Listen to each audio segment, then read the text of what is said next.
I was going to die. He eyed the sack of seeds I had spent the morning gathering.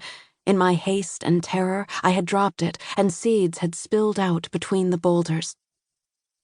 The boy's gaze shot up, and the clamor of horses and shouts filled my ears. "Did you get something?" A loud voice, the one Amma hates, the one she and the others whisper about, the one who stole Venda. "They scattered.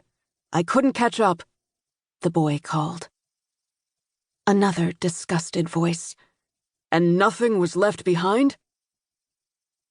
The boy shook his head. There were more shouts of discontent, and then the rumble of hooves again. Leaving. They were leaving. The boy climbed down from the boulder and left too, without another glance or word to me, his face deliberately turned away, almost as if he were shamed. I didn't see him for another 2 years. The close call had instilled a heavy dose of fear in me, and I didn't wander far from the tribe again. At least, not until one warm spring day. The scavengers had seemed to move on. We'd seen no sign of them since the first frost of autumn. But there he was, a head taller and trying to pull cattails from my favorite pond. His blonde hair had only grown wilder, his shoulders slightly wider, his ribs as evident as ever.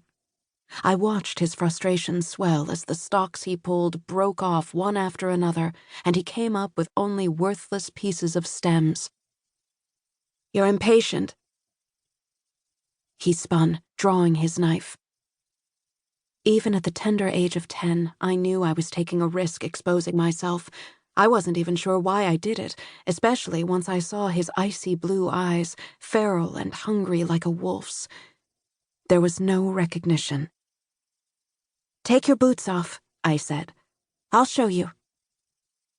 He stabbed at the air as I took a step closer, but I sat down and removed my own calfskin slippers, never taking my eyes off him, thinking I might need to run after all.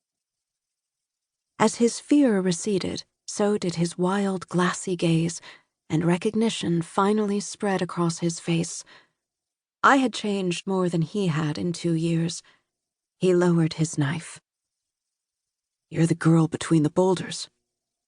I nodded and pointed to his boots. "Take those off. You'll have to wade in if you want to get some corms." He pulled off his boots and followed me out, knee-deep into the pond, the rushes springing up between us. I told him to feel with his toes, to work them into the mud to loosen the fat, fleshy tubers before pulling. Our toes had to do as much of the work as our hands. There were few words between us. What was there for a scavenger and a child of the Remnant to say to each other? All we had in common was hunger. But he seemed to understand I was paying him back for his act of mercy 2 years ago. By the time we parted, he had a sack full of the fleshy roots.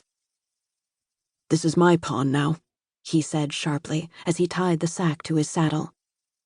"Don't come here again." He spit on the ground to emphasize his point. I knew what he was really saying. The others would come here now, too. It wouldn't be safe. "What's your name?" I asked as he mounted his horse. "You are nothing," he answered, as if he'd heard a different question from my lips. He settled into his saddle, then reluctantly looked my way again. "Jafir de Aldred," he answered. "And I am—" "I know who you are. You're Morrighan." He galloped off. It was another 4 years before I saw him again, and the whole of that time, I wondered how he knew my name. Chapter 2. Morrighan. I had returned to camp warily that day. It seemed being afraid was in my blood.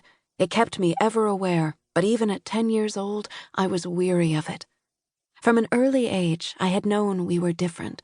It was what helped us to survive, but it also meant little passed by the others, even the hidden and unsaid. Amma, Rian, Karis, Oni, and Nedra were strongest in the knowing, and Venda too, but she was gone now. We didn't talk of her.